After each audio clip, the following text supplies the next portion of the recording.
اللهم صل على محمد وعلى آل محمد كما صليت على إبراهيم وعلى آل إبراهيم إنك حميد مجيد. اللهم بارك على محمد وعلى آل محمد كما باركت على إبراهيم وعلى آل إبراهيم إنك حميد مجيد। প্রিয় উপস্থিতি, এই সময়ে এই সময়ে গোটা দুনিয়াতে রাসূলুল্লাহ সাল্লাল্লাহু আলাইহি সাল্লামকে জানা এবং বোঝার চেষ্টা চলছে। এটি শতাব্দীর পর শতাব্দী, আজ থেকে ১,৫০০ ধরে এই প্রয়াস মানুষের থামেনি। বিশেষত রবিউল আউয়াল মাস রাসূলুল্লাহ সাল্লাল্লাহু আলাইহি সাল্লামের ওফাতের মাস। এ মাসেই তিনি জন্মগ্রহণ করেছেন এ ব্যাপারেও কথা আছে। কোন তারিখ সেটি নিয়ে আমাদের কাছে আ সুনির্দিষ্ট কোনো কথা জানা না থাকলেও রবিউল আউয়াল মাসের মানে দিনটার ব্যাপারে, সোমবারের ব্যাপারে ঐক্যমত আছে এবং সেটি ৯, ১২, ১৪, কেউ বলেছেন রমজানেরও একটা কথাও আছে। কিন্তু তার যে ওফাতের মাস রবিউল আউয়াল এবং সেটি যে সোমবার, এ ব্যাপারে কোনো দ্বিমত নেই। তো যাই হোক, এই মাসটাকে ঘিরে মানুষের মধ্যে, মুসলিম সমাজে রাসূলুল্লাহ সাল্লাল্লাহু আলাইহি ওয়াসাল্লামের সিরাত চর্চার একটা আগ্রহ, প্রবণতা আমরা দেখি। আমাদের দেশ ও তার বাইরে না, এবং আমাদের দেশে রাসূলুল্লাহ সাল্লাল্লাহু আলাইহি সাল্লামের সিরাত চর্চার নানা ধরন আছে। আমি আজকের কথাগুলোকে আপনাদের সামনে একটু ভিন্নভাবে তুলে ধরতে চাই। আমার কথা কম, তবে আমরা সবাই মিলে আজকের এই বিষয়ের মুহতাজ বা মুখাপেক্ষী হয়ে আমরা আল্লাহ তাআলার কাছে সাহায্য চাই। আজকের আলোচনাটাকে আমাদের আ জীবনের সাথে একটু মেলাই। আমি আজকে অত্যন্ত, আমার মনে হয় আমার আলোচনার জন্য আমি যখন স্লাইড করি, আজকের মতো এত সুসংক্ষিপ্ত স্লাইডে আমি কথা সচরাচর বলি না। কারণ আমি মনে করেছি যে এই একটি প্রসঙ্গই যদি আমরা বুঝতে পারি বা নিজেদেরকে আত্মস্থ করতে পারি, তাহলে ইনশাআল্লাহ আমাদের জীবনের জন্য সেটি অনেক বেশি অ্যা হবে, উপকারী হবে, ফলদায়ক হবে ইনশাআল্লাহ। প্রিয় উপস্থিতি, প্রাসঙ্গিকভাবে আরো যে কথাগুলো বলতে চাই সেটা হলো আমাদের দেশে সিরাত চর্চার যে ধরন বা কালচার আছে, সেটা হলো এই মাস এলে, এই মাসের আগ থেকেই শুরু হয়ে যায়। এই মাস এলে পত্রিকাগুলোতে ক্রোড়পত্র লিখে, প্রবন্ধ লিখে, তারপরে আ বিভিন্ন অ ম্যাগাজিন বের হয়। সেখানে বিশেষ সংখ্যা বের হয়। প্রতিষ্ঠানগুলোতে এর উপরে অনুষ্ঠান থাকে। ছেলেমেয়েদের, শিক্ষার্থীদের মধ্যে নানা ধরনের কম্পিটিশন হয় এবং সারা দেশে সামাজিক আ সেবামূলক প্রতিষ্ঠানগুলো, মসজিদ, মাদ্রাসাগুলোতে, ধর্মীয় প্রতিষ্ঠানগুলোতে, এমনি সাধারণ আ প্রতিষ্ঠানগুলোতেও অনেক সময় রাসূলুল্লাহ সাল্লাল্লাহু আলাইহি সাল্লামের জীবন নিয়ে আলোচনা করা হয়। এটিকে দুটো শিরোনামে আমরা দেখি, মিলাদুন-নবী এবং সিরাতুন-নবী সাল্লাল্লাহু আলাইহি ওয়াসাল্লাম। এবং জাতীয়ভাবে এই দিনটিতে বাংলাদেশে ছুটির ব্যবস্থাও আছে। তো মিলাদুন-নবী বা সিরাতুন-নবী কোনটা আমরা বলবো না, আমি সে জায়গায় যাচ্ছি না। জাতীয়ভাবে যে ছুটি রাসূলুল্লাহ সাল্লাল্লাহু আলাইহি সাল্লামের ওফাত দিবস, জন্মদিবস উপলক্ষে দেওয়া হয়, সেজন্য আমি আমাদের অ্যা সরকারকে, কর্তৃপক্ষ, রাষ্ট্রীয় কর্তৃপক্ষকে মোবারকবাদ জানাতে চাই যে এই দিনটি রাসূলুল্লাহ সাল্লাল্লাহু আলাইহি ওয়াসাল্লামের আ আগমন এবং ইন্তেকালের প্রতি সম্মান রেখে ছুটি দেওয়া হয়েছে। আমরা এই ছুটির দিনটিকে কিভাবে কাটাই? সচরাচর আমাদের লেজার টাইম অথবা আমাদের পড়ে থাকা, জমে থাকা কাজগুলো করার জন্যই অনেকে করে থাকি। আমার মনে হয় সিরাতের জন্য রবিউল আউয়ালের ১২ তারিখে যে ছুটিটা দেওয়া হয়, এই ছুটিটা আ যার জীবন, যার কর্ম সম্পর্কে জীবন কর্মকে সামনে রেখে ছুটি দেওয়া হয়, আমাদের খুব কম লোকেরই সুযোগ হয় এই দিনে তাকে জানা, তাকে বোঝা, তার জন্য জানা বোঝার জন্য একটু বেশি সময় দেওয়া, এই দিনটাকে ডেডিকেট করার সুযোগ আমাদের খুব কম লোকের হয় এবং কম প্রতিষ্ঠানের হয়। এবং যেটুকু হয় সেটুকু বলা শোনার মধ্যেই থাকে। তো আমি আপনাদের সামনে আজকের এই বিষয়টাকে আমি যেভাবে নিজে উপলব্ধি করছি এবং মানে আপনাদের সামনে সবিনয়ে তুলে ধরতে চাই সেটিকে বলতেছি। সেটা হলো এই যে রাসূলুল্লাহ সাল্লাল্লাহু আলাইহি সাল্লামের সিরাতকে আমরা প্রায়োগিক ধারায় কিভাবে চর্চা করতে পারি, এই বিষয়টাই মূলত কথা বলবো। এই একটি স্লাইডে আমি আপনাদের সামনে আজকে কথা বলবো ইনশাআল্লাহ। প্রায়োগিক ধারা বলতে আমি কি বলতে চেয়েছি, সেটা হচ্ছে রাসূলুল্লাহ সাল্লাল্লাহু আলাইহি সাল্লামের জীবন সম্পর্কে আমরা জানি যে তার জন্ম, তার মৃত্যু, তার পরিবার, তার সন্তান সন্ততি, তার স্ত্রী, তার প্রতি নবুওতের সময়কাল, মাক্কী জীবন, মদিনা জীবনের ডিউরেশন, এগুলো আমরা জানি। তিনি যেমন রসূল ছিলেন, তিনি তেমনি রাষ্ট্রনায়ক ছিলেন, তিনি সমন্বয়ক ছিলেন। এভাবে আমরা মোটা দাগে তার ব্যাপারে আমাদের জানা আছে বা আমরা সে ব্যাপারে কিছু বলতে পারি। কিন্তু রসুল্লাহ সাল্লাহ সাল্লামের জীবন চর্চার ধরন প্রকৃতি আর পাঁচটি মানুষের মতো শুধু জ্ঞান লাভ হলে হকাদায় হবে না। কিভাবে সম্ভব হবে? রসুল্লাহ সাল্লাহ সাল্লামের জীবন চর্চার উদ্দেশ্য যদি কেবলই জ্ঞান লাভ হয়, তাহলে আমাদের জীবনকে আমরা কিভাবে রাঙাতে পারি? আমরা জানি সূরা আশ-শারহের মধ্যে আপনাদের অনেকেরই মুখস্থ থাকার কথা। আল্লাহ তাআলা বলছেন ৩০ পারার মধ্যে সূরা আশ-শার, সেখানে বলছেন যে ওয়ারাফা'না লাকা যিকরাক, ও নবী, আপনার চর্চাকে, আপনার স্মরণকে আমি সুউচ্চ করেছি। তো আল্লাহ তাআলা যখন কোনো জিনিসকে উঁচু করেন, মর্যাদা সম্পন্ন করেন, তো সেটা উপলব্ধি বা অনুমান করার সক্ষমতাও কোনো সৃষ্টির থাকার কথা না। যেমন আল্লাহ তাআলা বড়, আমরা বলি আল্লাহু আকবার, তিনি বড়, কিন্তু কত বড় এটি অনুমান করার যোগ্যতা, সক্ষমতা সৃষ্টির নেই। শুধু স্বীকার করে নিতে হবে, হ্যাঁ আল্লাহ বলেছেন তিনি বড়, তিনি সবচেয়ে বড়, তিনি সবচেয়ে বড়। কিন্তু কত বড় এইটা মাপতে যাওয়ার সুযোগ আমাদের নেই, সৃষ্টির নেই, সক্ষমতায় নেই।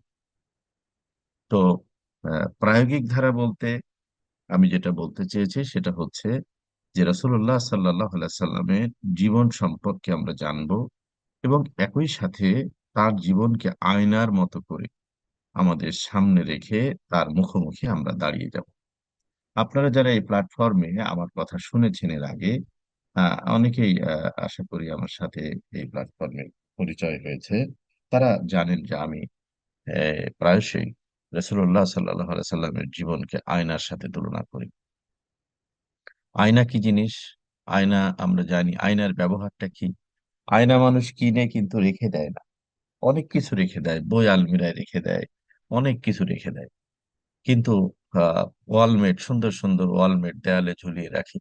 কিন্তু আয়নাকে মানুষ নিত্যদিনের ব্যবহারের জন্য নেয় এবং এমন জায়গায় রাখে, বাড়ি বা ঘরের বা গাড়িতেও আমরা যে মিরর গুলোকে রাখি, এগুলো আমরা এমন জায়গায় রাখি যা আমাদের চলতে সাহায্য করে, সিদ্ধান্ত নিতে সাহায্য করে। গাড়ির মিরর গুলো লেফট রাইটে যেগুলো থাকে, এগুলো একজন চালককে প্রতিনিয়ত চলতে সহযোগিতা করে। এই মিররের প্রতি ভালো দৃষ্টি না রাখলে চালক অ্যাক্সিডেন্ট করবে, গাড়ি চালাতে পারবে না।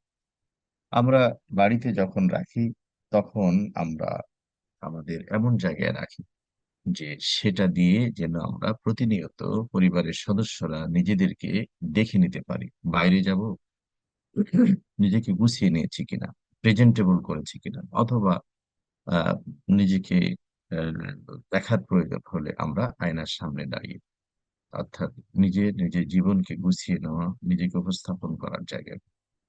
তো আহ রাসূলুল্লাহ সাল্লাল্লাহু আলাইহি ওয়াসাল্লাম তার এক হাদিসে বলছেন যে আল মুমিনু লিল মুমিনি কাল মারআ, আয়নার মতো, এক মুমিন আর এক মুমিনের জন্য আয়নার সদৃশ, আয়নার মতো। তো যাই হোক, রাসূলুল্লাহ সাল্লাল্লাহু আলাইহি ওয়াসাল্লামের জীবন গোটাটাই হচ্ছে মানবতার জন্য, সরি, আয়না সদৃশ। আমরা প্রায়োগিক চর্চা বলতে রাসূলুল্লাহ সাল্লাল্লাহু আলাইহি ওয়াসাল্লামের জীবন সম্পর্কে আমাদের যে জ্ঞান আছে, সেই জ্ঞানকে আমরা আয়না হিসাবে আমাদের জীবনের ওয়ালে আমরা এটাকে হ্যাঙ্গিং করব, লটকে রাখবো এবং আমরা সেখানে প্রতিনিয়ত দৈনন্দিন কাজে আমরা আমাদেরকে মিলিয়ে নেব যে ঠিক হচ্ছে কিনা। তো রাসূলুল্লাহ সাল্লাল্লাহু আলাইহি সাল্লামের জীবন সম্পর্কে যে জ্ঞান, যে প্রজ্ঞা আমাদের মধ্যে আসবে, আমি সেটিকেই আহ, মানে বলবো যে আয়নার ফ্রেশনেসের বা আয়নার দেখার সক্ষমতার জায়গাটাকে বলবো। যেমন ধরুন, আহ, নবী সাল্লাল্লাহু আলাইহি সাল্লামের জীবন নিয়ে যদি আমাদের পর্যাপ্ত জ্ঞান না থাকে, তাহলে যার নেই তার আয়নাটা অস্পষ্ট হবে, আর যার জ্ঞান আছে তার আয়নাটা স্পষ্ট থেকে স্পষ্টতর হবে। সুতরাং আমরা এটাও জানি যে আল ইলমু ক্বাবলাল কাউলি ওয়াল আমাল, কাজ এবং বলার আগে সে কাজের জ্ঞান থাকা দরকার। তো রাসূলুল্লাহ সাল্লাল্লাহু আলাইহি ওয়াসাল্লামের জীবন হচ্ছে আমাদের কাছে চর্চার বিষয়, অনুসরণের বিষয়। কুল ইন কুনতুম তুহিব্বুনাল্লাহ ফাত্তাবিউনি। আল্লাহ তাআলা বলছেন, ও নবী আপনি জানিয়ে দেন যে আল্লাহকে ভালোবাসতে চাইলে তোমরা আমার রাসূলকে অনুসরণ করো, তার মধ্য দিয়ে তোমরা তোমার রবকে ভালোবাসতে পারো। এবং রাসূলুল্লাহ সাল্লাল্লাহু আলাইহি ওয়াসাল্লাম কে এভাবেই বলা হয়েছে, আতিউল্লাহ ওয়া আতিউর রাসূল, তোমরা আল্লাহ এবং তার রাসূলের আনুগত্য করো। তার মানে শুধু বিশ্বাস নয়, আমানতু বিল্লাহি ওয়া মালাইকাতিহি ওয়া কুতুবিহি ওয়া রুসুলি, আমি ঈমান এনেছি আল্লাহ, ফেরেশতা, তার কিতাব এবং রাসূল, এমনই ভাবে বাকি যে দিকগুলো আছে বলা হয়েছে। ঈমান আনা মানে আমি সেটাকে সত্য জেনেছি, আমি সেটার প্রতি একমত হয়েছি, সেটাকে মেনে চলা, অনুসরণ করা, সেটাকেই আমার জীবনের মানে দিক নির্দেশক হিসেবে মেনে নেওয়া। এই ঘোষণাই কিন্তু আমরা এই মৌখিক ঘোষণার মধ্যে দিয়ে থাকি যে আমরা আমানতু বিল্লাহ মানে আল্লাহর সকল আল্লাহকে, আল্লাহর পরিচয় জানবো, আল্লাহর মতো করে জানবো।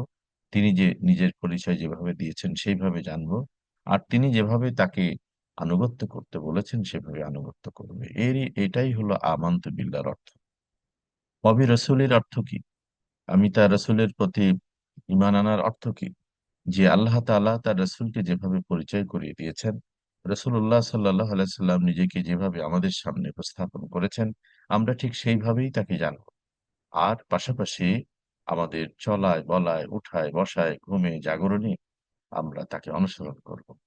এই প্রতিশ্রুতি, এই প্রত্যয়, এই ডিক্লারেশন দিয়েই কিন্তু আমি আপনি মুসলিম। না হলে অন্যের সাথে আমাদের কি বা তফাৎ আছে? একজন খ্রিস্টান, একজন ইহুদি, একজন হিন্দু বা অন্য যে কোনো একজন বৌদ্ধের সাথে আমাদের কি তফাৎ আছে? মানুষ হিসাবে, শারীরিক অবয়বে কোনো তফাৎ নেই। আছে কিসে? আছে বিশ্বাসে, আছে চিন্তায়, আছে আছে আপনার দৈনন্দিন জীবন আচরণ। সুতরাং সিরাত সম্পর্কে, রাসূলুল্লাহ সাল্লাল্লাহু আলাইহি ওয়াসাল্লামের জীবন আচরণ সম্পর্কে আমাদের আহ, নিজের চলার মতো পরিমিত জ্ঞান থাকতে হবে, এবং সেই জ্ঞানটাকেই সিরাতের আয়না হিসাবে আমরা আমাদের জীবনের ওয়ালে এখন ঝুলিয়ে দিই। এখন তার আগে আমি কম্প্যারিজনের আগে আমি একটু বলে নিই যে সিরাতের চর্চার যে স্টাইলটা, প্যাটার্নটা আমি আপনাদের এখানে বলতে চেয়েছি, সেটা হলো সিরাত চর্চার প্যাটার্ন হবে যে আমরা কোরআনকে সামনে রাখবো, পাশাপাশি রাসূলুল্লাহ সাল্লাল্লাহু আলাইহি ওয়াসাল্লামের হাদিস ও সুন্নাহকে পাশে রাখবো, আর এই দুটোকে আয়না স্বরূপ সামনে রেখে আমি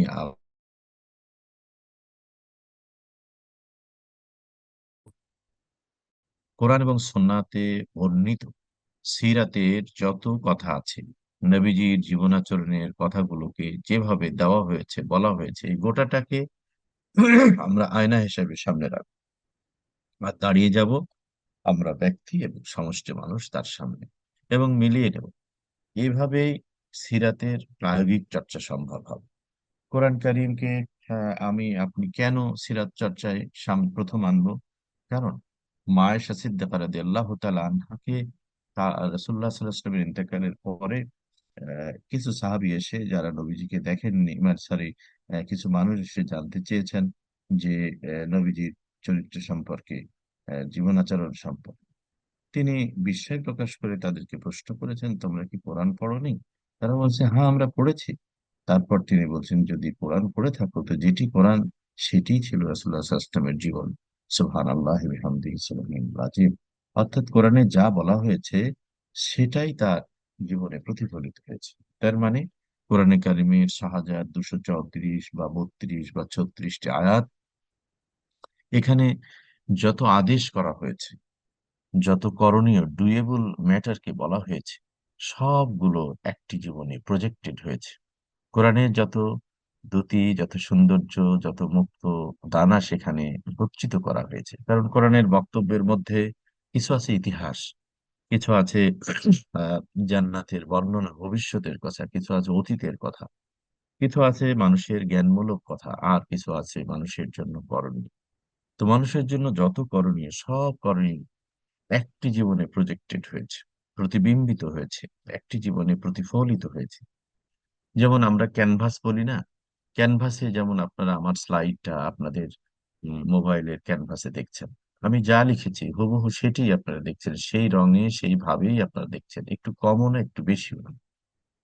তো আহ হচ্ছে আপনার কোরআন কারিম হচ্ছে এমন একটি গ্রন্থ যেখানে আল্লাহ তাআলার বান্দা হিসাবে, আল্লাহ তাআলার বান্দা হিসাবে পৃথিবীতে একজন মানুষের জন্য যা করণীয় সেটিও আছে, আবার কিভাবে করতে হবে সেই পদ্ধতি আছে সুন্নাহর মধ্যে।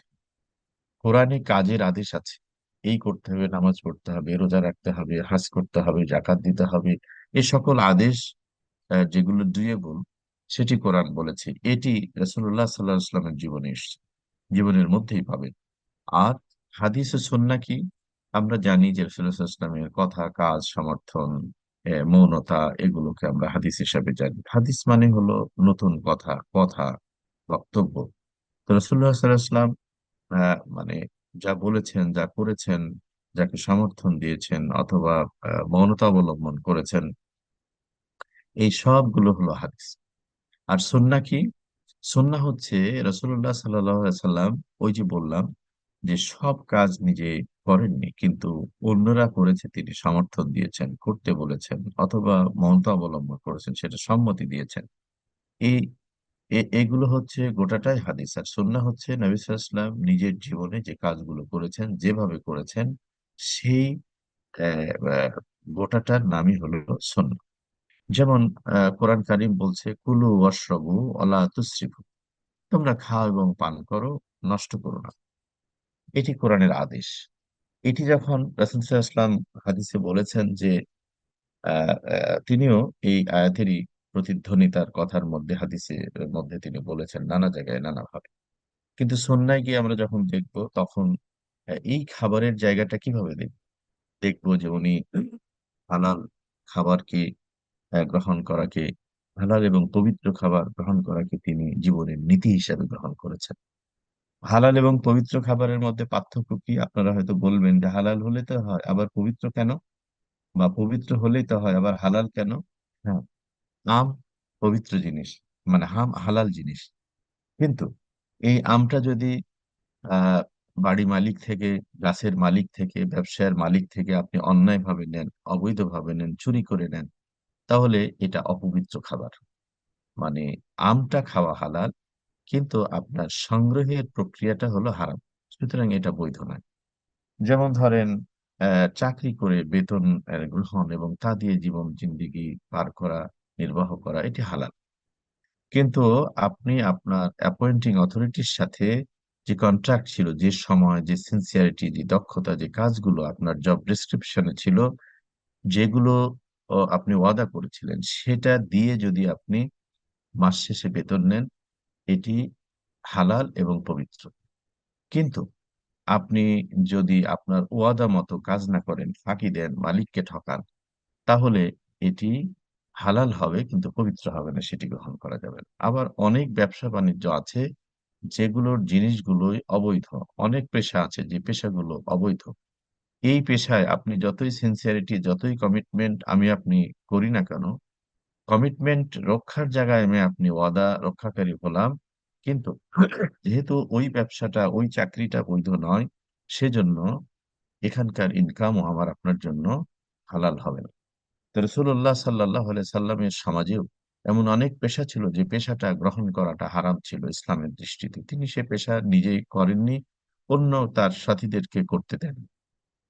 আবার সেখানের যে হালাল জিনিসগুলো ছিল, অর্থাৎ কারো জিনিস না বলে না নেওয়া, চুরি না করা, অন্যায় ভাবে না করা, জুলুম করে না নেওয়া, এই সব পদ্ধতিকে তিনি আহ, তার নিজের জীবনে তো প্রশ্নই নেই, তার সাথীদেরকে ব্যাপারে উদ্বুদ্ধ করেছেন যে কারো হককে তোমরা অন্যায়ভাবে নিও না। যেমন উত্তরাধিকার।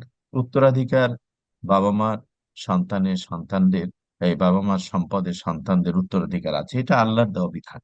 কিন্তু ছেলে বা মেয়ে এটা নিতে গিয়ে যদি বেশি নেয়, তার কোরআন বর্ণিত আহ, নির্দেশনার বাইরে গিয়ে নেয়, তাহলে সেটি হালাল জিনিস কিন্তু হারাম হবে। আবার বাবা মাও যদি তার সন্তানদেরকে উত্তরাধিকার বন্টন করতে গিয়ে কোরআনের বাইরে গিয়ে করেন, তাহলে তাদের হালাল সম্পদ একদম, অনেক মানুষ বলেন বা আমরা আলহামদুলিল্লাহ দাবি করি, করতে পারি যে আমার জীবনে কোনো অসৎ পয়সা নেই, আমি কোনো হারাম পয়সা ইনকাম করি না। আলহামদুলিল্লাহ, খুব ভালো, এটি আল্লাহর শকর। কিন্তু আপনি এটা যদি হারাম পথে ব্যয় করেন, ব্যয় শুধু মদ খেতে বা খারাপ জিনিসের জন্য ব্যয় ব্যয় না, বরঞ্চ আল্লাহর বিধানের বাইরে গিয়ে আপনি আমি যদি আমার আপনার সম্পদকে সন্তানদের মধ্যে দিতে গিয়ে ডিসক্রিমিনেশন করি, কাউকে বঞ্চিত করি, বা সমাজে খারাপ কাজকে উদ্বুদ্ধ করার জন্য দিয়ে থাকি, যে কারণেই দেই, এই সবগুলোই কিন্তু হারাম কাজে ব্যয় হবে এবং সেটার জন্য জবাবদিহি করতে হবে। আর আমরা এও জানি যে রাসূলুল্লাহ সাল্লাল্লাহু আলাইহি ওয়াসাল্লাম বলেছেন, কিয়ামতের দিন বনি আদম সন্তান প্রত্যেককে 5টি প্রশ্নের উত্তর দিতে হবে। তার মধ্যে একটা হলো, দুইটা হলো, কোন পথে তুমি আয় করেছো এবং কোন পথে তুমি ব্যয় করেছো। আয়টাও হালাল হতে হবে, আর ব্যয়টাও হালাল পথেই হতে হবে। প্রিয় উপস্থিতি, তাহলে কোরআন কারীম এভাবে একটা একটা করে যে সমস্ত ডুয়েবল, করণীয় বললেন, সেগুলো রাসূলুল্লাহ সাল্লাল্লাহু আলাইহি ওয়াসাল্লাম হাদিসে মাধ্যমে জানালেন, কিন্তু জীবনে সেটা যেভাবে বাস্তবায়ন করলেন, সেই প্রক্রিয়াটার নামই হচ্ছে আমরা সুন্নাহ হিসেবে জানি। তো সুন্নাহর মধ্যে আমরা ফিরে আসি, কুলু ওয়াশরাবু ওয়ালা তুসরিফু। কোরআন বলল যে খাও, পান করো, নষ্ট করো না। নবী সাল্লাল্লাহু আলাইহি ওয়াসাল্লামের সুন্নাহ এসে আমরা দেখিনি তিনি কিভাবে খেয়েছেন। তিনি খেয়েছেন, ক্ষুধা লাগলে খেতে বসেছেন, ক্ষুধা না লাগলে না। আমরা কি করি? আমরা পেলেই খাই, সামনে আসলেই খাই। আবার আমাদের কালচারে যেটা আছে সেটা হলো যে আমরা আম, বাসায় গেলাম, কারো বাসায় গেলাম বা কেউ এলেন, তাকে যদি কিছু না দিই, তাহলে আমাদের কালচারে এটা বড় অসুন্দর হয়, এবং মেহমানকে আতিথেয়তা দেওয়া রাসূলুল্লাহ সাল্লাল্লাহু আলাইহি ওয়াসাল্লামের সুন্নাহ বটে। তো আমরা দিলাম। এখন আপনি আমি দিচ্ছি, বা আমাকে আমাকে আপনাকে আতিথেয়তা দিচ্ছে, এ পর্যন্ত ঠিক আছে, এ পর্যন্ত সুন্নাহ এলাও করে। কিন্তু আপনার ক্ষুধা নাই, খেতে পারবেন না, আপনাকে খেতেই হবে, জোর করে খেতে হবে, এই জায়গাটায় আর সুন্নাহ এলাও করবে না। তারপরে কি আছে? খেতে বসলে রাসূলুল্লাহ সাল্লাল্লাহু আলাইহি ওয়াসাল্লাম খেতে বসছেন, এরপরে খাবারটাকে তিনি আহ, এভাবে খেয়েছেন যে কিছুটা সলিড, কিছুটা লিকুইড, আর কিছুটা পাকারি, অর্থাৎ ক্ষুধা লাগলে খেতে বসেছেন, ক্ষুধা থাকতে উঠেছেন। এটাকে এভাবে ভাগ করে রাসূলুল্লাহ বলেছেন যে 1/3 সলিড, 1/3 লিকুইড, এবং 1/3 তিনি ফাঁকা রেখে খালি থাকতে, ক্ষুধা থাকতে তিনি উঠে পড়েছেন। কিন্তু আমরা খেতে বসে কি করি? আমরা খেতে বসে ওভার ইটিংটা আমাদের একটা অভ্যাসে দাঁড়িয়ে গেছে অনেকেরই। তো ওভার ইটিং এর ফলে আমরা যে ডিফিকাল্টিজ গুলো ফেস করি, শারীরিক ভাবে অসুস্থতা গুলো আছে, যে জন্য আমরা বলতে বাধ্য হই যে পৃথিবীতে মানুষ না খেয়ে যত মরেছে তার চেয়ে বেশি মরেছে খেয়ে। তো যাই হোক, রাসূলুল্লাহ সাল্লাল্লাহু আলাইহি সাল্লাম তো আমাদেরকে এমন একটা দিন, এমন একটা আদর্শ, এমন একটা সুন্নাহ শিখিয়েছেন, যে সুন্নাহ বলতেছে যে ওই যে কোরআনের একটা আয়াতকে আমি বিশ্লেষণ করি, যে কুলু ওয়াশরাবু ওয়ালা তুসরিফু, এটি হালাল জিনিস খেতে বলেছেন, পান করতে বলেছে আল্লাহ, নষ্ট করতে না করেছে। এই তিনটা কথা, খাওয়া, পান করা এবং নষ্ট না করা, সেটা সুন্নাহর আলোকে যখন আমি আপনি আয়নায় নিয়ে আসবো, যে রাসূলুল্লাহ সাল্লাল্লাহু আলাইহি ওয়াসাল্লাম ক্ষুধা ছাড়া বসছেন না, ক্ষুধা থাকতে উঠছেন, তারপরে তিনি খাবার খাচ্ছেন কি করে, আমরা সুন্নাহয় যদি তাকাই, দেখবেন যে তিনি পাত্রের এক পার্শ্ব থেকে নিচ্ছেন, মাঝে থেকে নিচ্ছেন না। তিনি একটা দস্তরখান বা এমন কিছু বিছিয়ে নিয়েছেন যে খেতে গিয়ে একটা দানা বা একটা পড়ে গেলে সেটি আগে তুলে খেতে পারছেন, অথবা সেটা পরিষ্কার করে খাচ্ছেন। এগুলো সব আমরা সুন্নাহর আয়নায় দেখতে পারবো। তারপরে তিনি খাবার অল্প অল্প করে মুখে দিচ্ছেন। আমরা অনেকে অনেক করে মুখে দিই, গাল মুখ ফুলে যায়, গলায় বাঁধার মতো হয়ে যায়, না, তিনি অল্প অল্প করে মুখে দিতেন এবং চিবিয়ে চিবিয়ে খেতেন, চমৎকার করে চিবিয়ে খেতেন। তারপরে ধীরে ধীরে খেতেন, খাবার সময় হেলান দিয়ে বা এমন অশোভন ভাবে বসে খেতেন না, হাঁটতে হাঁটতে দাঁড়িয়ে খেতেন না। সমস্যা না হলে পানি দাঁড়িয়ে খেতেন না বিশেষ প্রয়োজন না হলে। তাহলে খাবার গ্রহণের ক্ষেত্রে তিনি যে চিত্রটা সুন্নাহ আমাদেরকে দেখায় যে একটি মানে দস্তরখান অথবা এমন একটা জায়গায় তিনি বসেছেন যেখানে খাবার পড়ে গেলে তুলে খাওয়া যায়। সামনে অনেকগুলো পাত্র আছে, আপনার খালি প্লেটটাও আছে, সেই পাত্র থেকে আমি আপনি যখন খাবার নেব তখন এক পাশ থেকে নেব, এবং প্লেট থেকে যখন খাবো তখন এক পাশ থেকে খেতে থাকবো। বিসমিল্লাহ বলে শুরু করব, আরো দোয়া আছে সেগুলো পড়বো, শেষে আলহামদুলিল্লাহ সহ আরো যে দোয়া আছে সেটা আমরা পড়বো। এরপরে খাবার চিবিয়ে চিবিয়ে খাবো। এরপরে আপনার হাত ধুয়ে খেতে বসতে হবে। প্লেটটা যেটাই খাবেন সেটা যেন পরিষ্কার থাকে। এরপরে প্লেট পরিষ্কার করে খাওয়া। মা আয়েশা সিদ্দিকা রাদিয়াল্লাহু তাআলা আনহা বলছেন যে শত মানুষের মধ্যেও আহ রাসূলুল্লাহ সাল্লাল্লাহু আলাইহি ওয়াসাল্লামের খাওয়া প্লেট যদি আমাকে দাও আমি বের করে দিতে পারবো। তার মানে এত পরিষ্কার করে খেতেন, আঙুল চেটে খেতেন। তাহলে আমরা যখন খেতে বসি আমাদের বাচ্চাদেরকে, হালামলের বাচ্চাদেরকে প্রায়শই দেখা যায় মাছের একটু রেখে দিয়েছে, গোশের একটু রেখে দিয়েছে, ভাত প্লেটে রাখাটাই যেন কালচার। বিশেষত বুফে খাবারের দাওয়াত পেলে সুবহানাল্লাহ, আল্লাহ মাফ করুক মাআজাল্লাহ, সেখানে গিয়ে আমরা কি বাচ্চা, কি বড় মানুষ, কি জ্ঞানী, কি সাধারণ মানুষ, বুফের দাওয়াতে গেলে দেখবেন যে কি পরিমাণ, সেদিনকে আর ওই খালি পেট খালি রাখার কথা আমাদের মনে থাকে না। আবার থাকে তো নাই, এরপরে খাবারগুলো নিয়ে কি পরিমাণ খাবার আমরা নষ্ট করি। দাওয়াত বাড়িতে গেলে আমরা কি পরিমাণ খাবার নষ্ট করি।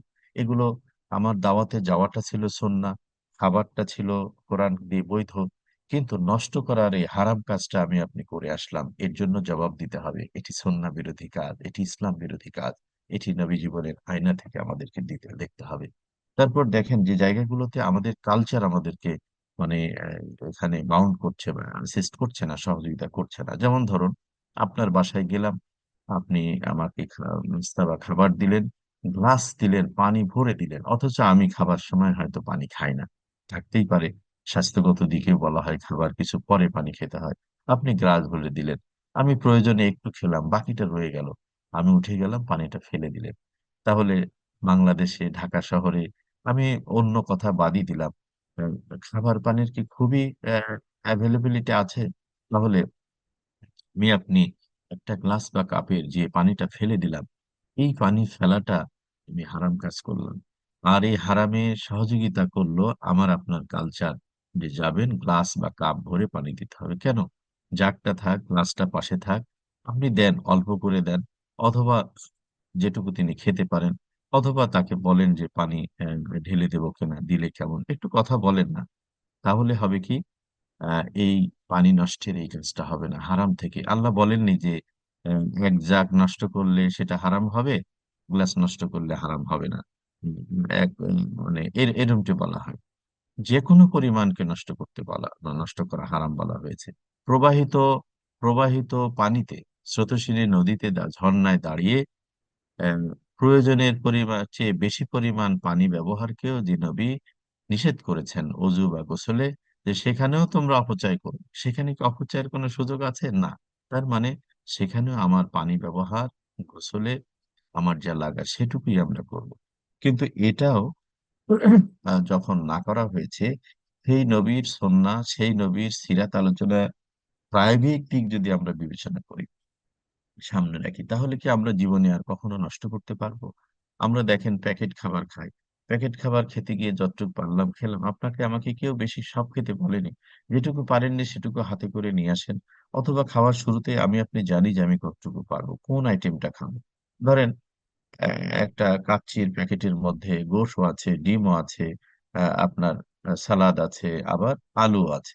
কেউ হয়তো এটা পছন্দ করেন না, আপনি শুরুতেই বলেন যে আমি এটা খাবো না, একটা ভালো জায়গা দেন, আমি এটা দিয়ে দিই। অথবা পাশে কেউ নিতে চায় কিনা অফার করেন।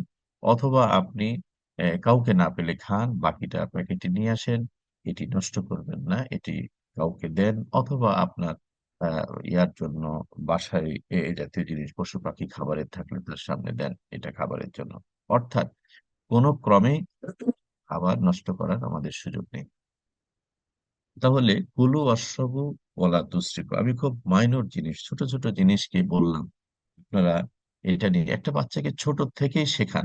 মুড়ি খাচ্ছে, চানাচুর খাচ্ছে, কিছু খাচ্ছে, পড়ে যাচ্ছে, এই এই যে পড়ে গেল আর তাকালো না, আপনি শেখান যে পড়ে গেলে এটা তুলে খেতে হয়, একটা সুন্দর জায়গায় বসে খেতে হয়, ভালোভাবে খেতে হয়। এটা যদি আমরা ছোট থেকে শেখাই, তাহলে এই বাচ্চাগুলোই কিন্তু বড় হয়, এরাই কলেজ, বিশ্ববিদ্যালয়, হোটেল, সমাজের বিভিন্ন জায়গায় যায়, খাওয়া দাওয়া করে। তাহলে যে মা, যে বাবা তার বাচ্চাকে নামাজ শেখালেন, অজু শেখালেন, গোসল শেখালেন, কোরআন শেখালেন, সেই বাবা মা কি খাবার এবং পানীয় নষ্ট করা যে হারাম, এই হারাম থেকে বাঁচা শেখাবেন না? এই শেখানোর দায়িত্বটা বাবা মার, এই শেখানোর দায়িত্বটা শিক্ষকের, এই শেখানোর দায়িত্বটা পরিবারে আমরা যারা বয়োজ্যেষ্ঠ আছি, সেটা ভাই বোন, দাদা দাদু, নানা নানু, চাচা খালা ফুপু যেই হতে পারে। তাহলে আমাদেরকে কোরআন কারিম আদেশ করছে যে আহ ওমা আতাকুমুর রাসূল ফাখুযুহু ওমা নাহাকুম আনহু ফান্তাহু। যে তোমাদের রাসূল তোমাদেরকে যে আদেশ করলেন, অর্থাৎ যা করতে বললেন সেটা করো, আর যা থেকে বিরত থাকতে বললেন সেটা থেকে বিরত থাকো, দুটাই ফরজ। ওমা আতাকুমুর রাসূল ফাখুযুহু, আল্লাহর আদেশ যে তোমাদের রাসূল তোমাদের জন্য করণীয় হিসেবে যা কিছু আনলেন, ফাখুযুহু সেটাকে ধরো, সেটাকে মেনে চলো, সেটার অনুসরণ করো, এটি ফরজ কাজ। আবার তিনি যখন বললেন ওমা নাহাকুম আনহু ফান্তাহু, আর তিনি অর্থাৎ রাসূল তোমাদেরকে যে কাজ থেকে দূরে থাকতে বলেছেন সেই কাজ থেকে সেটাকে ছেড়ে দাও, ফাংতাহু সেটাকে ছেড়ে দাও। তো এই ছেড়ে দেওয়াটাও ফরজ। তাহলে কিছু কাজ গ্রহণ করাটা ফরজ, কিছু কাজ বর্জন করাটা ফরজ।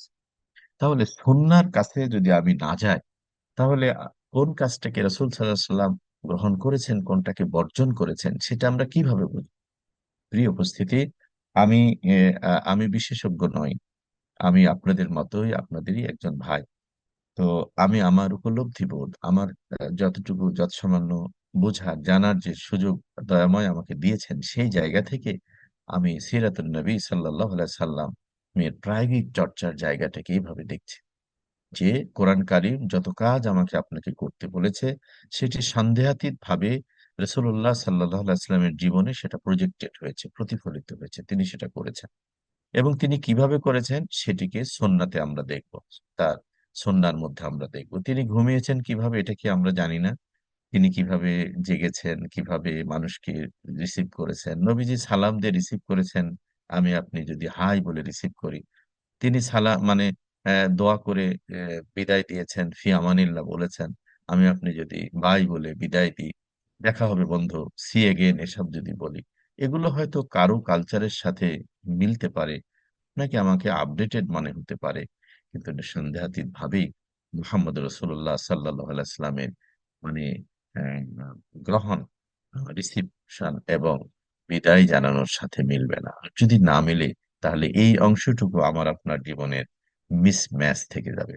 আমরা জানি যে অনলাইনে টাকা পয়সা লেনদেন কোনো কিছু নেওয়ার ক্ষেত্রে আপনার বারকোডে মিলতে হয়। বারকোডে যদি না মিলে, সামান্য থেকে সামান্য হলে আমার আপনার হাতের মোবাইলটাও কিন্তু লক করা থাকলে স্ক্রিন খোলে না। তাহলে আমি আপনি কিভাবে জান্নাতের মুক্তি, দুনিয়ার জীবনের কল্যাণের দরজাকে খুলতে চাই রাসূলুল্লাহ সাল্লাল্লাহু আলাইহি সাল্লামের সুন্নাহর অনুসরণ ছাড়া? আল্লাহ তাআলা বলছেন ওয়ালাউ আন্না আহলাল কুরা আমানু ওয়াত্তাকাও লাফাতাহনা আলাইহিম বারাকাতিম মিনাস সামাই ওয়াল আরদ। আল্লাহ তাআলা বলছেন যে যদি কোন জনপদের মানুষ, ব্যক্তি বা সমষ্টি কি করত, দুটা শর্ত, ঈমান আনতো এবং তাকওয়ার নীতি অবলম্বন করত। তাকওয়ার নীতি অবলম্বন মানে কি? সুন্নাহ ভিত্তিক জীবনযাপন করা, ইচ্ছা খেয়াল খুশি না। রাসূলুল্লাহ সাল্লাল্লাহু আলাইহি সাল্লাম যেভাবে জীবন আচরণ করেছেন, জীবন ঘুমিয়েছেন, জেগেছেন, সকালকে বরণ করেছেন, সন্ধ্যাকে বিদায় দিয়েছেন, প্রতিটা দিনকে যেভাবে পালন করেছেন, ঠিক সেইভাবে আমার আপনার গ্রহণ বর্জন, হাসি কান্না যদি হয়, জীবনের প্রতিটা মুহূর্ত, ফল অনুফল, ক্ষণ অনুক্ষণ যদি সেভাবে চলে, তাহলে সেটা ওই যে তাকওয়াপূর্ণ জীবন হবে। আর তাকওয়াপূর্ণ জীবন হলে কি হবে? আল্লাহ বলছেন ফাতাহনা, নিশ্চিত ভাবে আমি উন্মুক্ত করে দেব, খুলে দেব। কতটুকু খুলে দেব না, আমি খুলে দেব। আল্লাহর খুলে দেওয়া তো বুঝছেন। তো খুলে দেব কি? আসমান এবং জমিনে যত রহমত বরকত আছে। আমরা আমাদের কল্যাণ চাই, বিপদ মুক্তি চাই, সন্তান, পরিবার, দেশ, জাতির সমৃদ্ধি চাই। এই সমৃদ্ধির দরজা কি কোনো রাষ্ট্রের কাছে, কোনো সংস্থা সংঘের কাছে? না, এই সমৃদ্ধির দরজা হচ্ছে মহান রবের কাছে, আরশে আজিমের মহান মালিকের কাছে। আপনি আমি বৃষ্টি চাই, পরিমিত বৃষ্টি চাই। এই বৃষ্টি কে দেন? ওই আরশের আজিমের মালিকই দেন। মেঘমালা চাদর বুনে সেটাকে বাতাসের কাঁধের করে দিয়ে পৃথিবীর প্রান্তে প্রান্তে আপনার আমার বাসার কার্নিশে পৌঁছে দেওয়ার একটি ফোঁটা দরকার হলে সেটিও মানে বাতাসকে একটু জোর দিয়ে পানির ফোঁটাকে ছোট করে সেখানে পৌঁছে দেওয়া হচ্ছে। এই কাজটি যে রব্বানিয়াতের কাজ, এটা যে আল্লাহ তাআলার পালনবাদের নীতির কাজ, সেটি অন্যের কাছে কিভাবে প্রত্যাশা করবেন? যে জিনিসটা আপনার সেটা আমি অন্যের কাছে চেয়ে পাবো? যেটা আপনার হাতে, আপনার ইচ্ছায়, সেটাকে তো পেতে হলে আপনাকেই খুশি করতে হবে। ঠিক তেমনি ভাবে আমার আপনার জীবনের সুস্থতা, সমৃদ্ধি, কল্যাণ, দেশ জাতির কল্যাণ, সম্পদ, নিরাপত্তা, এই সব কিছু যে মহান রবের কাছে আছে, এবার তার কাছে যেতে হবে এবং তার কাছে যাওয়ার ম্যানুয়াল হচ্ছে সুন্নাহ। সুন্নাহর বাইরে আর কোনো ম্যানুয়াল দিয়ে আল্লাহ তাআলার দয়া করুণা পাওয়া যাবে না। সুন্নাহর বাইরে গিয়ে অনেক জায়েজ কাজ আমরা করতে পারি, হ্যাঁ করতে পারি, এটা করা জায়েজ আছে, জায়েজ আছে, করবেন। কিন্তু কোনো জায়েজের প্রতিদান পাওয়ার আশা করা যাবে না। আল্লাহ দয়া করে দিলে দেবেন, না হলে না। কিন্তু আপনার আমার ছোট থেকে ছোট কাজটাও যদি সুন্নাহ ভিত্তিক হয়, তাহলে ইনশাআল্লাহ সেটার প্রতিদান আমরা আশা করতে পারবো। কারণ কোরআন কারীম আমাদেরকে বলছে, ফামান ইয়ামাল মিথকালা যাররাতিন খায়রান ইয়ারা ওয়া মান ইয়ামাল মিথকালা যাররাতিন শাররান ইয়ারা। ও মানুষ, তোমাদের জীবনের, ও ঈমানদাররা, মানুষ হলে হবে না, ঈমানদার হতে হবে। ঈমানদাররা তোমাদের জীবনের যত ছোট কাজ, তার মানে ভালো কাজ যত ছোটই হোক না কেন, তারও প্রতিদান তোমাদেরকে বঞ্চিত করা হবে না। আর যত খারাপ কাজ করো, সেটা যত ছোটই হোক না কেন, আল্লাহ তাআলা ক্ষমা না করলে, দয়া না করলে, তারও প্রতিফল তোমাদেরকে, পরিণাম তোমাদেরকে ভোগ করতে হবে। সুতরাং সুন্নাহ হচ্ছে ওই গেটওয়ে, ওই বারকোড, যেটা হুবহু অতিক্রম করতে না পারলে, মানুষের তৈরি বারকোড যদি এত সূক্ষ্ম হতে পারে, তাহলে আল্লাহ তাআলার দেয়া সুন্নাহ নামক এই বারকোড, যেটা আমার জীবনের চিন্তা, বিশ্বাস, কর্মকে মানে ম্যাচ করবে, এই ম্যাচিং এর বারকোডটা কত সূক্ষ্ম হতে পারে। প্রিয় উপস্থিতি, সেই জন্য কোরআন কারীম যা বলেছে সেটি রাসূলুল্লাহ সাল্লাল্লাহু আলাইহি ওয়াসাল্লামের সিরাতে, জীবন আচরণে প্রজেক্টেড হয়েছে, প্রতিবিম্বিত হয়েছে, প্রতিফলিত হয়েছে। এখন রাসূলুল্লাহ সাল্লাল্লাহু আলাইহি ওয়াসাল্লামের জীবন বা সুন্নাহ নামক সেই ক্যানভাসের, সেই আয়নার সামনে আসুন আমি, আপনি, আমার পরিবারের সদস্য, আমার স্ত্রী, আমার সন্তান, আমার স্বামী, আমার বাবা-মা সবাইকে দাঁড় করিয়ে দিই এবং এক, এক করে বলি যে, ছেলেকে বলি যে, "বাবা তুমি তোমার চেহারাটা দেখো, নবীর সাথে মিলছে কিনা?" মেয়েকে বলি, "মা তোমার আচরণটাকে দেখো, এর সাথে মিলছে কিনা?" আমি আপনি বাবা-মা হিসাবে, স্বামী-স্ত্রী হিসাবে, সমাজের দায়িত্বশীল হিসাবে, পরিবারের অভিভাবক হিসাবে, অফিসের প্রধান হিসাবে অথবা সাবঅর্ডিনেট হিসাবে, জীবনে যে যেখানেই রোল প্লে করছি, সেই হিসাবে নবী সাল্লাল্লাহু আলাইহি সাল্লামের সুন্নাহ নামক এই আয়নার সামনে, সিরাত নামক এই ক্যানভাসের সামনে একটু দাঁড়িয়ে যাই। দাঁড়িয়ে যেয়ে মিলিয়ে দেখি। ধরুন আজকে আমরা যারা শুনছি, যার বয়স 50 ইয়ার্স, এখন 50 বছর। তিনি চলে যায় না, চলেন যায়। ৫০ বছরের মুহাম্মদ সাল্লাল্লাহু আলাইহি সাল্লামের সামনে গিয়ে দাঁড়ায়। তিনি এই সময়টায় কি নিয়ে ব্যস্ত ছিলেন? কি করতেন? কিভাবে করতেন? আজকে আপনার বাচ্চাটা ১৫ বছর বয়স। আপনার বাচ্চাকে নিয়ে যান ১৫ বছরের কিশোর মোহাম্মদ সাল্লাল্লাহু আলাইহি ওয়াসাল্লামের সামনে। তিনি কি করছেন? তিনি কি সময়গুলো নষ্ট করছেন? তিনি কি মক্কায় আড্ডা দেওয়ার বাজে পরিবেশ তো সবই ছিল সেখানে। সব খারাপ সেখানে ছিল। তিনি কি তাদের সাথে আড্ডা দিচ্ছেন? নাকি নিজেকে পরহেজ করছেন? আমাদের বাচ্চারা যখন বলে কি করব? ফ্রেন্ডরা যখন এটা করে, স্কুলে এটা হয়, যেতে আসতে এটা হয়েছে করছি। তাকে নিয়ে যান, নিয়ে যেয়ে বলেন যে, "দেখো তো, মক্কার অলিতে গলিতে যখন মদ গড়িয়ে বেড়াতো, অনাচার পাপাচার যখন সেখানের একটা নীতি ছিল, প্রতিষ্ঠিত নীতি ছিল, সেই সময়েও কি করে বাবা মা হারা একটা ছেলে চাচার তত্ত্বাবধানে থেকেও নিজেকে পরহেজ করেছে, হেফাজত করেছে। হ্যাঁ, আল্লাহ তাআলা তার জীবনকে প্রোটেক্ট করেছেন, এ ব্যাপারে কোনো সন্দেহ নেই। কিন্তু আপনার বাচ্চাটাকে সেই গল্পটা শোনান, সেখানে নিয়ে যান। আজকে আমরা আমাদের ছেলেমেয়েরা বাবা-মার চেয়ে জ্ঞান, গরিমায়, দক্ষতায় নিজেদেরকে অনেক সময়ই আপডেটেড এবং যোগ্য বিবেচনা করছে। এবং তারা বিয়ে-শাদীর ক্ষেত্রে লেখাপড়া শিখে কেউ মানে ছেলে বউমার সাথে করে নিয়ে আসছে, আর মেয়ে জামাইয়ের সাথে করে বাসায় এসে হাজির হয়ে পরিচয় করে দিচ্ছে। আবার তাদের প্রেস্টিজ বোধের কাছে আপনাকে আমাকে সামাজিকীকরণ করতে হচ্ছে, সেগুলোকে রেখে ঢেকে হজম করে। এই এই বাচ্চাদেরকে নিয়ে যান যে হ্যাঁ, তোমার এই জীবনের সূচনা এটাকে যদি বারাকাপূর্ণ কল্যাণময় করতে চাও, তো চলো মোহাম্মদ রসুল্লাহ সাল্লাহ আলাইস্লামের কাছে চাই। 25 বছরের এক যুবক ব্যবসা করছেন, আন্তর্জাতিক একজন ট্রেডার, খাদিজাতুল কুবরা রাদিয়াল্লাহু তাআলা আনহা। তিনি তখন চাকরি করেন না, তিনি তার পার্টনার, ব্যবসায়িক পার্টনার। বাংলাদেশে বাংলাদেশে তো অনেক গ্রুপ অফ কোম্পানি আছে, একটা অনেক বড় কোম্পানির একজন চাকরিজীবী না, আপনি সিইও বা পার্টনার সিইও কে চিন্তা করেন তো, এমডির সাথে, যে একটা বাংলাদেশের একটা খুব বড় কোম্পানি, তার যিনি মানে ওয়ার্কিং পার্টনার, এমন একটি এমন একটি প্রতিষ্ঠানের সিইওর বেতন কত হয় ভাই? সাধারণ কর্মচারীর মতো হয় না, তার চেয়ে অনেক বেশি হয়। এবং তার অবস্থান, সামাজিক অবস্থানটাকে খুবই হেলায় ফেলায় হয়ে থাকে না, তা হয় না। তাহলে খাদিজা রাদিয়াল্লাহু তাআলা আনহা যে আন্তর্জাতিক মানে আন্তর্জাতিক অঙ্গনের একজন ব্যবসায়ী ছিলেন, তার ব্যবসার পার্টনার হিসাবে তিনি কাজ করেছেন, এবং শুধু কাজই করেননি, বিশ্বস্ততার সাথে তিনি বিদেশ ভ্রমণও করেছেন। আজকে আমরা ব্যবসায়ী দেশে যে বিদেশে যায়, একটা কোম্পানির সাধারণ কর্মীরা তো যায় না, কোম্পানির নীতি নির্ধারকদের মধ্য থেকে ওনার তার কাছের এমপ্লয়িকে পাঠিয়ে থাকে, এবং যোগ্যতার দিক থেকে যারা শীর্ষে থাকে তাদেরকে পাঠিয়ে থাকে সব ধরনের সুযোগ সুবিধা দিয়ে। তাহলে রসুল্লাহ সাল্লাহ সাল্লাম মক্কার সাধারণ দিন আনে দিন খায় হাপিত্যেশে কোনো ছেলে ছিল না, কোনো কর্মজীবী ছিল না। তিনি ওই সময়ের শ্রেষ্ঠ একজন ব্যবসায়ী, আন্তর্জাতিক মানের ব্যবসায়ী, মানে সিইও বা প্রধান ছিলেন, পার্টনার ছিলেন। তিনি চাকরি সে সময় ছিলেন না, শেষের দিকে, শেষের সময় তিনি ওয়ার্কিং পার্টনার ছিলেন। এই অবস্থানের একটা ছেলে তো সলভেন্ট ছিল, তার তো আর্থিক যথেষ্ট সঙ্গতি ছিল। কিন্তু তাকে যখন খাদিজা রাদিয়াল্লাহু তাআলা আনহার বান্ধবী নাফিসা যখন প্রস্তাব দিলেন, নবী সাল্লাল্লাহু আলাইহি ওয়াসাল্লাম অত্যন্ত সলজ্জ এবং মানে এই ভঙ্গিতে বললেন, আমার চাচার সাথে কথা বলো। তার চাচা আবু তালিব, তার সাথে খাদিজা রাদিয়াল্লাহু তাআলা আনহার বান্ধবীর পক্ষ থেকে প্রস্তাব গেলে তিনি বললেন, কেন, খাদিজার বাবা আছে না, অভিভাবক আছে না, তাদেরকে কথা বলতে বলো।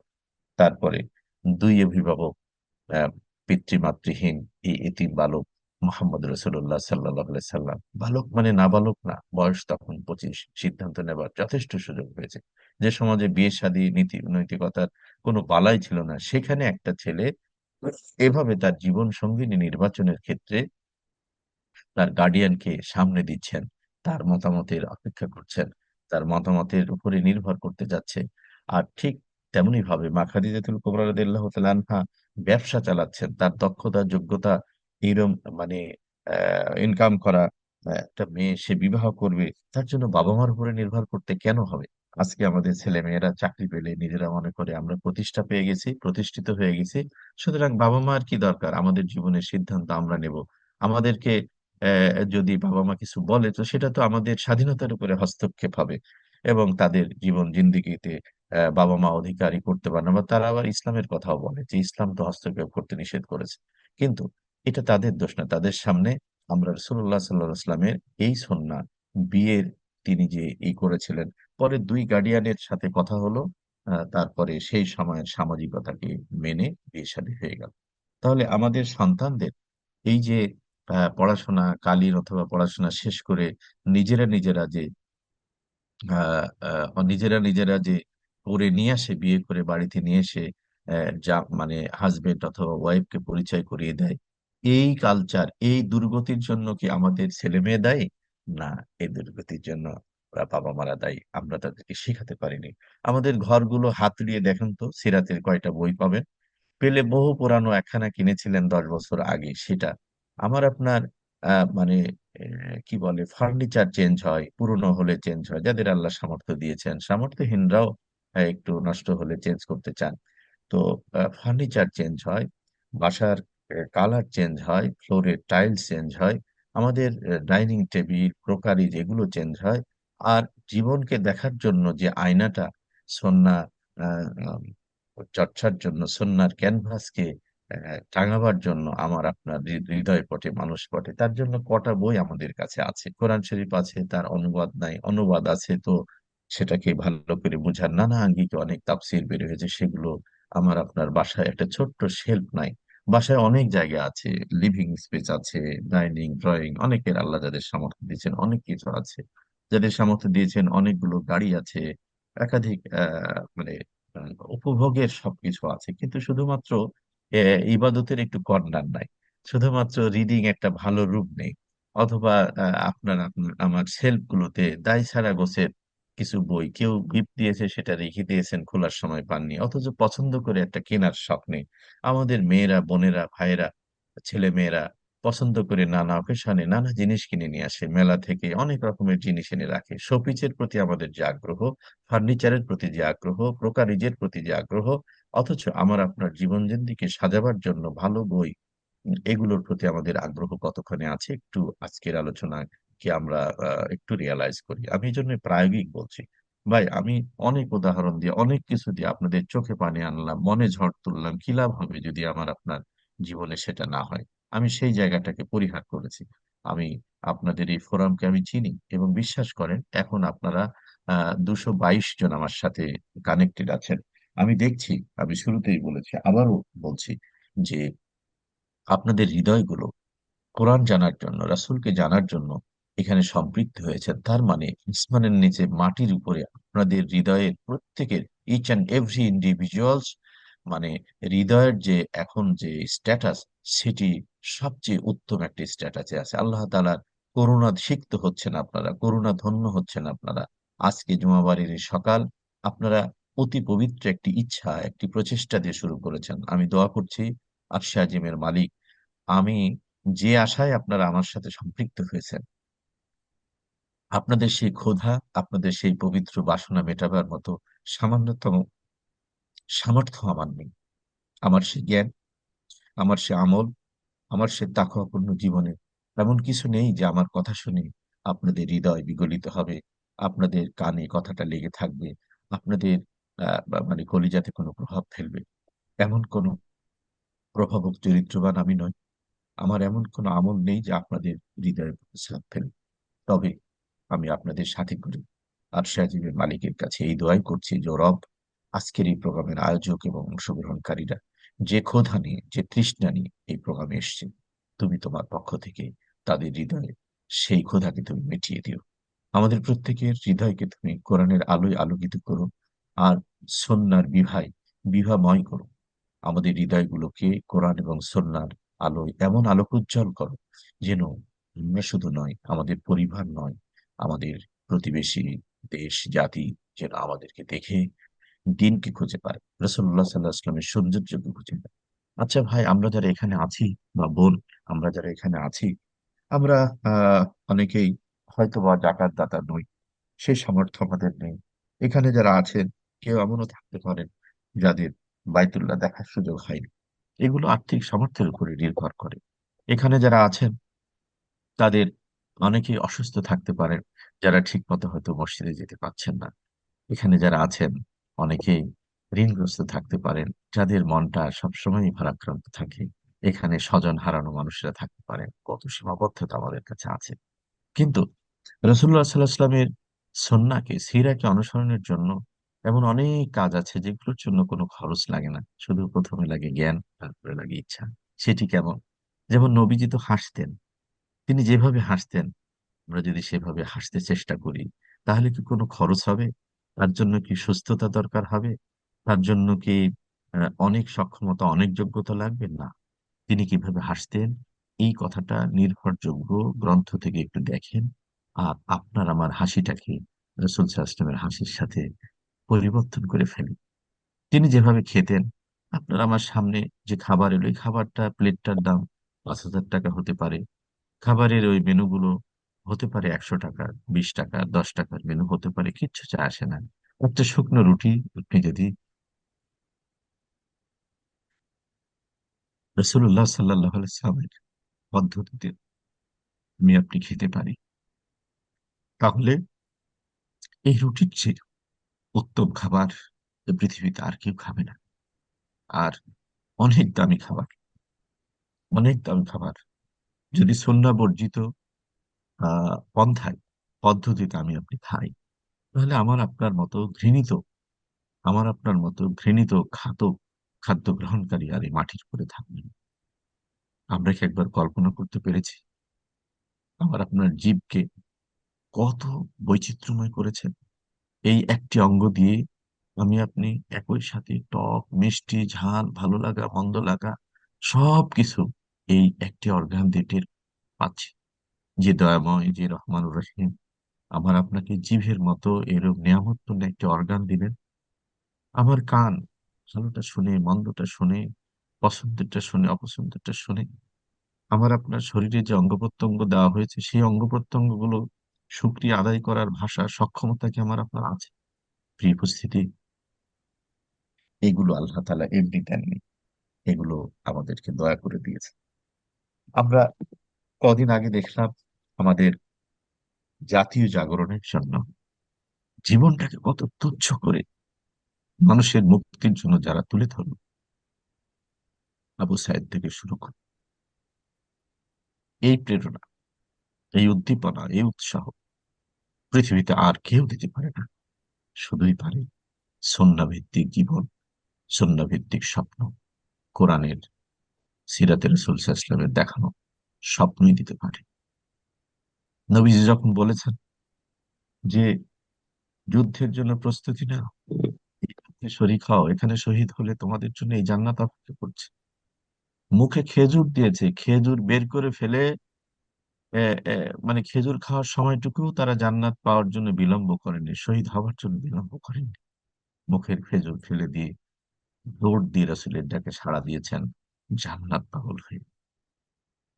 এই প্রেরণা, এই উদ্দীপনা যদি না থাকে তাহলে এভাবে নিজের জীবনকে বিলিয়ে দেওয়া যায় না।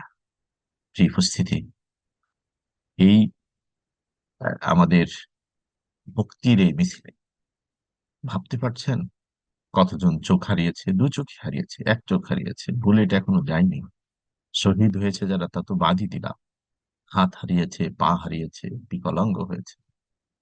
এই মানুষগুলো কোন প্রাপ্তি তাদেরকে, কি আশা তাদেরকে এখানে নিয়ে গেছে? একজন রিকশাওয়ালার কি চাকরির দরকার ছিল? একজন গৃহিণীর তার কি চাকরি দরকার ছিল? কি বৈষম্য তার সঙ্গে ছিল? এই উপস্থিতি, পৃথিবীতে যত ত্যাগ, যত ভালোবাসা মানুষের প্রতি, মানুষের জন্য যত কল্যাণকামিতা, সব কল্যাণকামিতার মূলে রয়েছে রাসূলুল্লাহ সাল্লাল্লাহু আলাইহি সাল্লামের পবিত্র জীবন, এই জীবন সৌন্দর্য, এই জীবন বোধ, আর এই জীবন আচরণ। প্রিয় উপস্থিতি, আজকে হিংসা প্রতিহিংসার দেয়াল যখন আমাদের ব্যক্তিতে ব্যক্তিতে ঘিরে ফেলেছে, আজকে সমাজ নয় পরিবারের মধ্যে আমরা পরস্পরকে যখন প্রতিহিংসা, পরশ্রীকাতরতার দেয়ালে সীসা ঢালার দেওয়াল নির্মাণ করে ফেলেছি, সেখানে মানুষের জন্য, জাতির জন্য, সময়ের জন্য জীবন দেওয়া যায় এইভাবে, রক্ত দেয় এইভাবে, মুগ্ধর পানি নিয়ে ছুটে বেড়ানোর কথাটা কি আপনাদের চোখে আসছে না? তার সেই শব্দ পানি লাগবে কিনা? মুগ্ধর মায়েরা বেঁচে থাকবে কি করে? এই সন্ন্যার যে প্রতিশ্রুতি,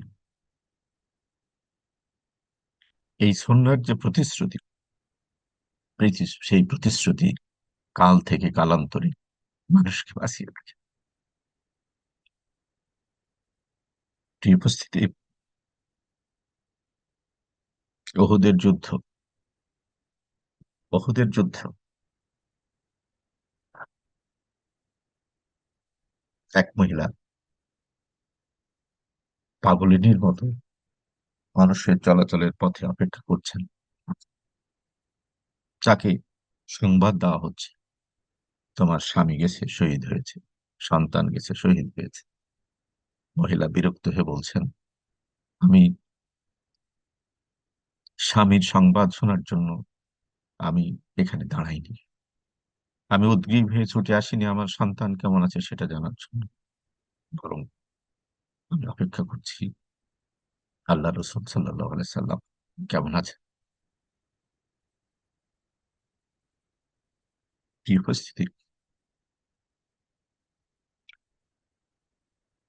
সুন্নাহর অনুসরণ কখনোই সম্ভব না, কখনোই সম্ভব না যদি রাসূল সাল্লাল্লাহু আলাইহি ওয়াসাল্লামের প্রতি ভালোবাসার গভীরতা বৃদ্ধি না পায়। রাসূল সাল্লাল্লাহু আলাইহি ওয়াসাল্লামের উপরে ভালোবাসার গভীরতা যত হবে, আপনার আমার জীবন সুন্নাহ ভিত্তিক পরিচালনা করা তত সহজ হবে। ওমর রাদিয়াল্লাহু তাআলা আনহু সে কথা কি আমরা ভুলে গেছি? যে একজন বললেন, ইয়া রাসূলাল্লাহ, আমি আপনাকে আমার জীবনের চেয়ে, আমি সবার চেয়ে ভালোবাসি। তিনি বললেন, না, সবার চেয়ে না, তোমার জীবনের চেয়ে বেশি ভালোবাসতে হবে।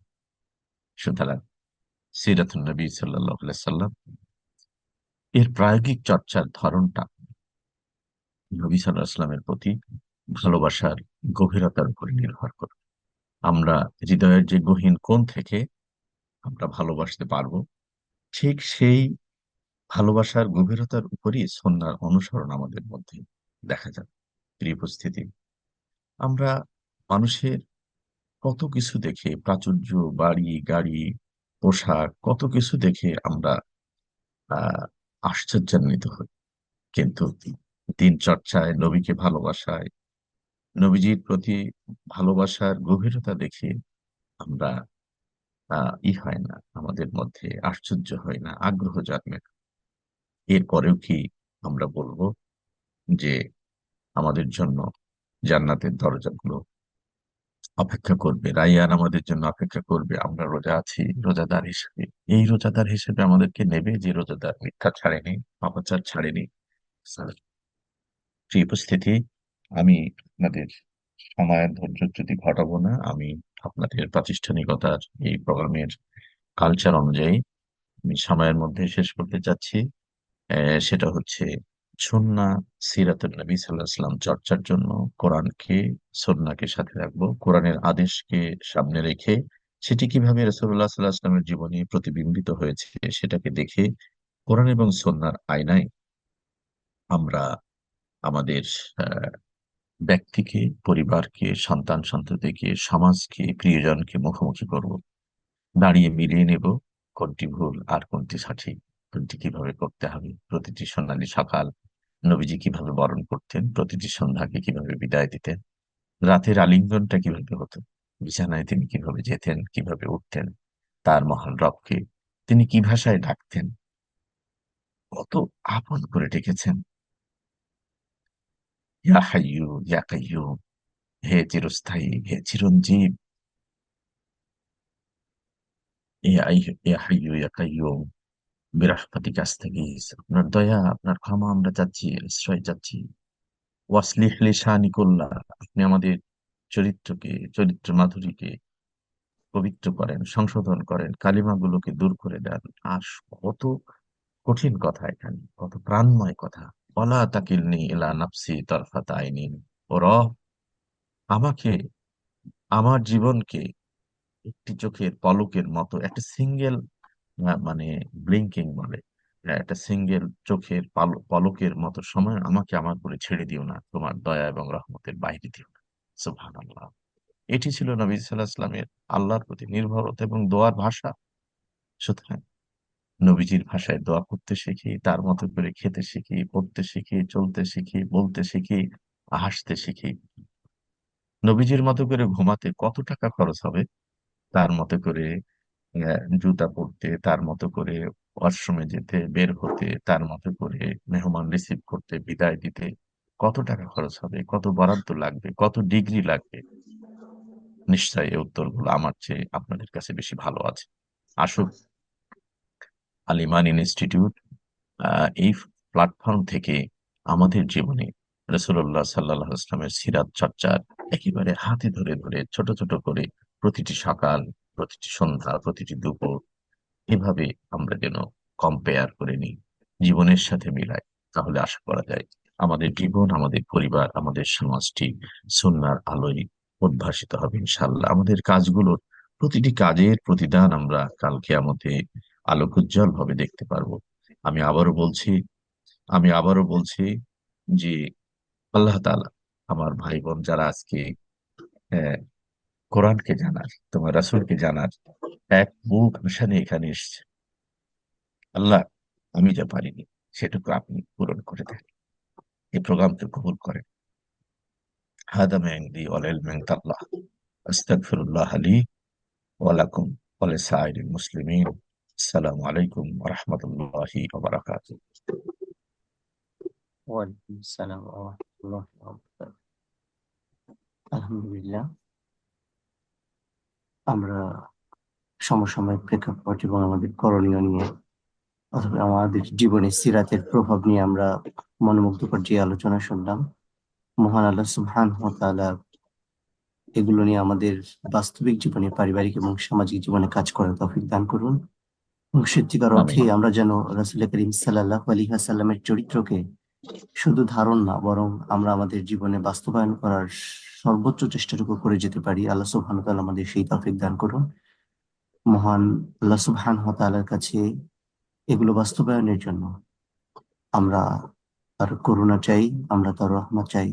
আল্লাহ সুবহানাহু ওয়া তাআলা যেন আমাদের হায়াতে তাইয়্যিবা দান করেন। সম্মানিত উপস্থিতি, আজকে এই নির্ধারিত আলোচনার উপরে আপনাদের যদি গুরুত্বপূর্ণ এবং বিষয়ভিত্তিক দুই একটি প্রশ্ন থাকে, আপনারা করতে পারেন ইনশাআল্লাহ। তবে মাসআলা সংক্রান্ত বা অন্য কোনো প্রশ্ন করে আমরা স্যারের মূল্যবান সময় নষ্ট করব না, কেমন? জি। আসসালামু আলাইকুম। ওয়ালাইকুম আসসালাম রহমতুল্লাহ। তা আমার প্রশ্নটা হলো যে বেসিক ডিফারেন্স সিরা এবং সুন্নাহর মধ্যে। জি, আপনি খুবই চমৎকার প্রশ্ন করেছেন। সিরা হচ্ছে রাসূলুল্লাহ সাল্লাল্লাহু আলাইহি সাল্লামের গোটা জীবন সম্পর্কিত যে বর্ণনা, বর্ণনার সমষ্টি। আর সুন্নাহ হচ্ছে রাসূলুল্লাহ সাল্লাল্লাহু আলাইহি সাল্লামের আচরিত আচরণ সমগ্র।